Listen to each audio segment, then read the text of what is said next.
ஒரு செய்தி சொல்லட்டுமா ப்ரோ? இந்த வீடியோவில் ரெண்டு விஷயத்தை பற்றி பேச போகிறோங்க. ஒன்று வந்து செந்தில் பாலாஜி இந்த எலெக்ஷனில் ஓட்டு போடல. அவர் போடணும் அப்படின்னா கரூர் தொகுதியில் இருக்கக்கூடிய ராமேஸ்வரம் பட்டி அப்படிங்கிற பூத்தில் வந்து போட்டிருக்கணும். போடல. ஓட்டு போடுறதை விட செந்தில் பாலாஜிக்கு என்ன அவ்வளோ முக்கியமான வேலை அப்படிங்கிறத பற்றி இந்த வீடியோவில் பேச போகிறோம். அதே மாதிரி யார் அந்த சார் அப்படிங்கிற கேள்வி தமிழ்நாடு முழுக்க திரும்ப திரும்ப கேட்கப்பட்ட கேள்வி இல்லை. ஸோ அந்த வழக்கில் இப்போ சில முக்கியமான டெவலப்மெண்ட்ஸ் அப்படிங்கிறது நடந்திருக்கு. டெவலப்மெண்ட் அப்படிங்கிறத தாண்டி ஞானசேகரனை கொலை பண்ண ஜெயிலே முயற்சி நடந்திருக்கு. ஆட்சி மாற்றம் வரப்போகுது அப்படின்னு 100% சொல்றாங்க. ஸோ இந்த நேரத்தில் ஞானசேகரன் உயிரோடு இருக்கக்கூடாது அப்படின்னு நினைக்கக்கூடிய யாரோ இதை பண்ணியிருக்காங்க அப்படிங்கிறது தான் எல்லாருக்கும் இருக்கக்கூடிய சந்தேகம். அது என்ன அப்படிங்கிறத இந்த வீடியோவில் பார்க்க போகிறோம்.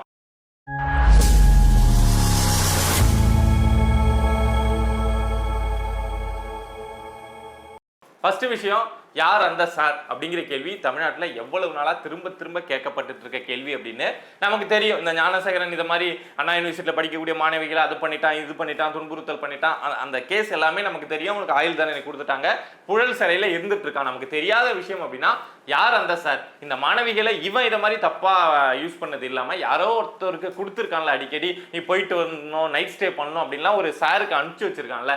ஸோ அந்த சார் யார் அப்படிங்கிற கேள்வி மட்டும் நமக்கு இருந்துகிட்டே இருந்தது. பட் இந்த நேரத்தில் எலெக்ஷன் பிரச்சாரத்தப்போ எதிர்கட்சி தலைவர் எடப்பாடி பழனிசாமி நிறைய இடங்கள்ல என்ன சொன்னாங்க அப்படின்னா, இந்த ஞானசேகரனை நீங்க கைது பண்ணிட்டீங்க, சிறையில் அடைச்சிட்டீங்க, எல்லாம் ஓகே தான், ஆனா யார் அந்த சார் அப்படிங்கிற கேள்வி மட்டும் அப்படியே இருக்கு.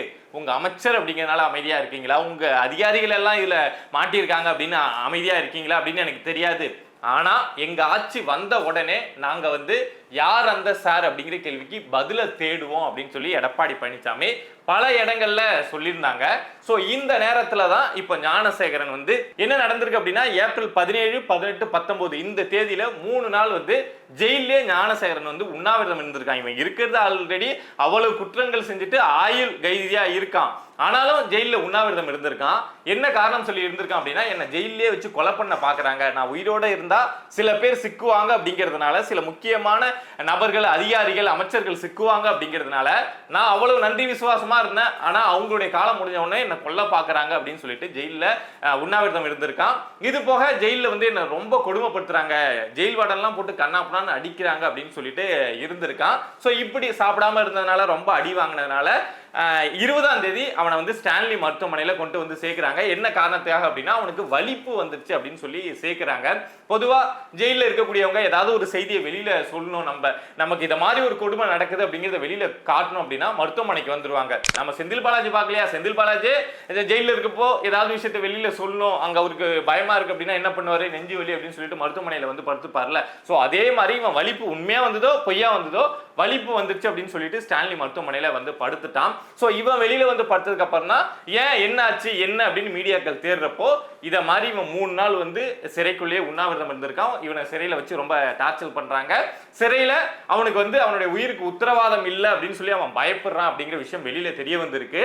சோ இந்த விஷயத்தை அடுத்த லெவலுக்கு கொண்டு போனா என்ன பண்ண முடியும் அப்படின்னா, மனித உரிமை ஆணையத்துக்கு தான் போக முடியும். ஸோ அவன் சொன்ன தகவலின்படி அவங்களுடைய அம்மா கங்கா தேவி வந்து மாநில மனித உரிமை ஆணையத்துக்கு போயிட்டு இதை மாதிரி மகனை வந்து ஜெயிலில் வச்சு கொல்ல முயற்சி பண்றாங்க. இதுக்கு முன்னாடி இந்த அம்மா வந்து இந்த மகனுக்காக நிறைய போராட்டம் நடத்தியிருக்காங்க, நிறைய வழக்குலாம். இந்த வழக்குல சின்ன சின்ன வழக்குகள் இருக்கும்ல, இந்த முக்கியமான வழக்குல இவன் ஆயுள் தண்டனை கைதி, பட் சின்ன சின்ன வழக்குகள் இதுல இருக்கும்ல. ஸோ அதுலலாம் இவனுக்கு இந்த அம்மா தான், இந்த கங்கா தேவி அப்படிங்கிறத இந்த ஞானசேகரனுடைய அம்மா தான் சண்டை போட்டு ரொம்ப ஃபைட்லாம் பண்ணி கோர்ட்ல வந்து ஜாமீன் வாங்கினாங்க. ஸோ அவங்க மனித உரிமை ஆணையத்தில் போயிட்டு இந்த மாதிரி வழக்கு அப்படிங்கிறத கொடுத்துருக்காங்க.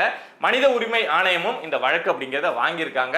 ஸோ இப்போ மருத்துவமனையில இருந்த ஞானசேகரனை திரும்ப சிறைக்கு, ஏன்னா இவ்வளவு தகவல் இவனை பத்தி பரவிடுச்சு இல்லை, ஸோ அதனால அவனை திரும்ப சிறைக்கு கொண்டு போயிட்டாங்களா, என்ன நடந்துச்சு அப்படிங்கிற தகவல் இது வரைக்கும் வெளியாகவே இல்லை. ரொம்ப பத்திரமா வந்து நம்ம அரசு அதிகாரிகள் வந்து இந்த விஷயம் இனிமே லீக் ஆகிடக்கூடாது அப்படின்னு பார்த்துட்டு இருக்காங்க.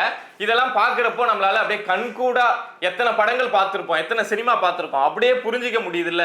ஆட்சி மாற்றம் அப்படிங்கிறது நடக்க போகுது. ஸோ ஆட்சி மாற்றம் நடந்தா இந்த வழக்கு விசாரணை எடுக்கிறாங்க அப்படின்னா, ஞானசேகரன் இருக்கக்கூடிய நிலையில வந்து இவர் தாங்க சொல்லி நான் செஞ்சேன், இவருக்கு தாங்க எல்லா வேலையும் பண்ணி கொடுத்தேன் அப்படின்னு நேரடியா சொல்லிடுவான் அப்படிங்கிறது அங்க இருக்கக்கூடிய அதிகாரிகளுக்கும் இந்த அமைச்சர்களுக்கும் தெரிஞ்சிட்டதுனால அவனை கொல்லுவதற்கான முயற்சி நடக்குதோ அப்படிங்கிறதான் இப்போ இருக்கக்கூடிய கேள்வி. ஏன் அப்படின்னா, எடப்பாடி பழனிசாமி பிரச்சாரத்துல சொன்ன இன்னொரு வார்த்தையை நான் சொல்றேன். நீங்க வந்து குற்றவாளி கூட வந்து பிரியாணி உட்காந்து சாப்பிட்டீங்கல்ல, இன்னும் கொஞ்ச நாள் வந்து இரும்பு கம்பிக்குள்ள உட்காந்து சாப்பிடுவீங்க அப்படின்னு எடப்பாடி பழனிசாமி நேரடியா மா சுப்பிரமணியத்தை அட்டாக் பண்ணியிருந்தாங்க. யார் இந்த சார் அப்படிங்கிற விஷயத்துல.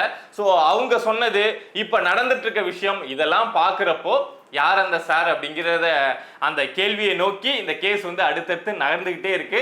இந்த கேஸ் நகரக்கூடாது, இந்த கேஸ் இதோட முடியணும் அப்படிங்கிறதுனால ஞானசேகரன் முடியணும் அப்படின்னு நினைக்கக்கூடிய யாரோ இதை பண்றாங்க அப்படிங்கிற விஷயத்த நாம புரிஞ்சுக்க முடியுது. ஸோ இந்த கேஸ்ல அடுத்து ஏதாவது டெவலப்மெண்ட் வந்துச்சு அப்படின்னா நான் உங்ககிட்ட வந்து சொல்றேன். அடுத்த விஷயம் என்ன அப்படின்னா, நம்ம செந்தில் பாலாஜி 10 ரூபா பாலாஜி அப்படின்னு அன்போடு அழைக்கப்படக்கூடிய செந்தில் பாலாஜிக்கு அவரை விட தமிழ்நாட்டில் ஒரு ஓட்டோடைய முக்கியத்துவம் அப்படிங்கிறது யாருக்குமே தெரியாதுங்க. அந்த அளவுக்கு ஒரு நபருடைய ஓட்டோடைய முக்கியத்துவம் அப்படிங்கிறது செந்தில் பாலாஜிக்கு தெரியும். ஏன் அப்படின்னா தமிழ்நாட்டிலேயே ஒரு ஓட்டோடைய விலையை அதிகமாக மாற்றி விட்ட நபர் அப்படின்னா இவர் தான். அதுக்கு முன்னாடியெல்லாம் 1000 500 கொடுத்துட்டு இருந்த அந்த கல்ச்சரை மாற்றி 2000 5000 10000 25,000 3 சென்ட் இடம் கொடுப்பேன் அப்படின்லாம் அந்த வேல்யூவை ஏற்றி விட்டது அப்படின்னாவே இந்த செந்தில் பாலாஜி தான். எந்த அளவுக்கு இவர் வந்து ஓட்டுக்கு முக்கியத்துவம் கொடுப்பாரு அப்படின்னா, பட்டியல மக்களை அடைச்சி வச்சு, அதாவது நீங்க வேற யாருக்கும் போய் ஓட்டு போட்டக்கூடாதுன்னு அடைச்சி வச்சு அந்த வித்தையெல்லாம் தேர்தல் நேரத்தில் காட்டுவாரு. டூர் கூட்டு போவாரு. எலெக்ஷனுக்கு 4 நாளைக்கு முன்னாடி அவங்க தொகுதியில் இருக்கக்கூடிய மக்களை டூர் கூட்டு போவாரு. அரவக்குறிச்சியில அவ்வளவு விஷயங்களை செஞ்சாரு. எந்த அளவுக்கு அப்படின்னா 2016 அதே அரவக்குறிச்சி தொகுதியில அதிமுக தரப்புல நின்று ஜெயிக்கிறாரு. அதுவும் உடனடியா ஜெயிக்கலங்க. அரவக்குறிச்சி தொகுதியில பணப்பட்டுவாடா 2016 அதிகமா நடந்திருக்கு அப்படின்னு சொல்லிட்டு அந்த தொகுதியில மட்டும் தேர்தல் மாத்தி அதாவது தமிழ்நாடு முழுக்க நடந்தப்ப 2016 தேர்தலுப்போ அரவக்குறிச்சியில தேர்தல் நடக்கல. மாறி தான் தேதி தள்ளி வைக்கப்பட்டு பணப்பட்டுவாடா நிறைய நடந்திருக்கு அப்படின்னு சொல்லிட்டு அப்பவே பிரச்சனை தான். ஆனா 2016 அதிமுக தரப்புல செந்தில் பாலாஜி நின்னாரு. ஆனா 2019 அதே அரவக்குறிச்சியில திமுக தரப்பு வேட்பாளரா நின்று செந்தில் பாலாஜி ஒரு பெரிய வெற்றியை பார்த்தாரு. கொலுசு கொடுத்தாரு. நான் வந்தா ஏழை மக்களுக்கு 25,000 குடும்பங்களுக்கு 3 சென்ட் இடம் கொடுப்பேன் வீடு இல்லாதவங்களுக்கு அப்படின்லாம் நிறைய விஷயங்கள் சொன்னாரு. ஸோ இவ்வளவு சொன்ன செந்தில் பாலாஜிக்கு ஒரு ஓட்டோடைய முக்கியத்துவம் என்ன அப்படின்னு நல்லாவே தெரியும். ஒரு ஓட்டு எவ்வளவு முக்கியமான ரோல் வேணாலும் இந்த எலெக்ஷன்ல பிளே பண்ணலாம் அப்படின்னு தெரியும். அப்பேற்பட்ட செந்தில் பாலாஜி கரூர்ல ராமேஸ்வரம் பட்டியில வந்து இந்த எலெக்ஷன்ல ஓட்டு அப்படிங்கறத போடல. ஆனா செந்தில் பாலாஜி வருவாரு, ஓட்டு போட வருவாருன்னா அந்த ஊர்காரங்க பக்கத்து ஊர்காரங்களாம் வந்து வெயிட் பண்ணி இருப்பார்ல, நம்ம தலைவர் வருவாரு ஓட்டு போட அப்படின்னு. பட் 6-7 மணி வரைக்கும் வெயிட் பண்ணி பார்த்திருக்காங்க. சாயங்காலம் ஓட்டு போடவே வரல. என்னடா அது ஏண்டா வரல அப்படின்னு விசாரிச்சு பார்க்க போனா செந்தில் பாலாஜி கரூர்ல நிக்கல. உங்களுக்கு தெரியும், கோவை தெற்குல நிக்கிறாரு. அங்க மனுஷன் வந்து ரொம்ப பிஸியா இருந்திருக்காரு.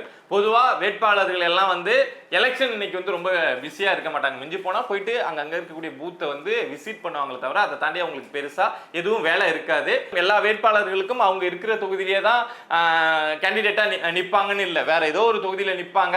அவங்க ஓட்டு வந்து அவங்க சொந்த ஊர்ல இருக்கும், அங்க வந்து ஓட்டு போடுவாங்க. இதெல்லாம் நமக்கு தெரிஞ்ச விஷயம்தான். ஆனா செந்தில் பாலாஜிக்கு அவருடைய கோவை தெற்கு விட்டுட்டு போக மனசே வரல. நான் அங்க கரூருக்கு ஓட்டு போட போயிட்டேன் அப்படின்னா என் தொகுதி என்ன ஆகுறது அப்படின்னு சொல்லிட்டு அங்கேயே இருந்து தேர்தலுக்கு முத நாள்லாம் செந்தில் பாலாஜி அவருடைய தொகுதியில வந்து 5,000 ரூபாய் கொடுக்குறாரு அப்படின்னு சொல்லிட்டு அதிமுகவும் பணம் தான் கொடுப்பாங்க. ஆனா இவங்களால அதிகமா கொடுக்க முடியல போல. செந்தில் பாலாஜி வந்து 5,000 ரூபாய் கொடுக்குறாரு கோவை தெற்குல அப்படின்னு சொல்லிட்டு அதிமுகவே குற்றச்சாட்டு வச்சாங்க.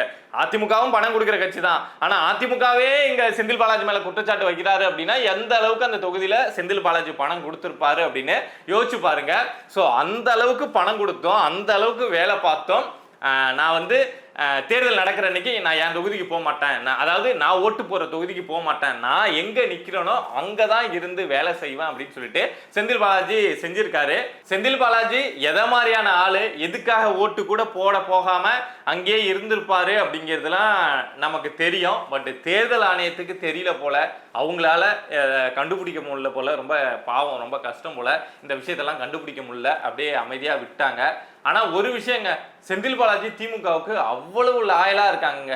நீங்க யோசிச்சு பாருங்க, நான் அங்க போனா ஒரு ஓட்டு தான், நான் போய் போட்டேன்னா உங்க கட்சிக்கு ஒரு ஓட்டு தான் வரும். ஆனா நான் இங்க இருந்தேன் அப்படின்னா எத்தனை ஓட்டத்திறமா உங்களுக்கு கொண்டு வருவேன், மிரட்டி கொண்டு வருவேன், கடைசி நேரத்துல காசு கொடுத்து கொண்டு வருவேன் அப்படின்னு சொல்லிட்டு ஓட்டு கூட போகாம கோவை தெற்குல இருந்து அவ்வளவு வேலை அப்படிங்கிறத செந்தில் பாலாஜி பார்த்திருக்காரு.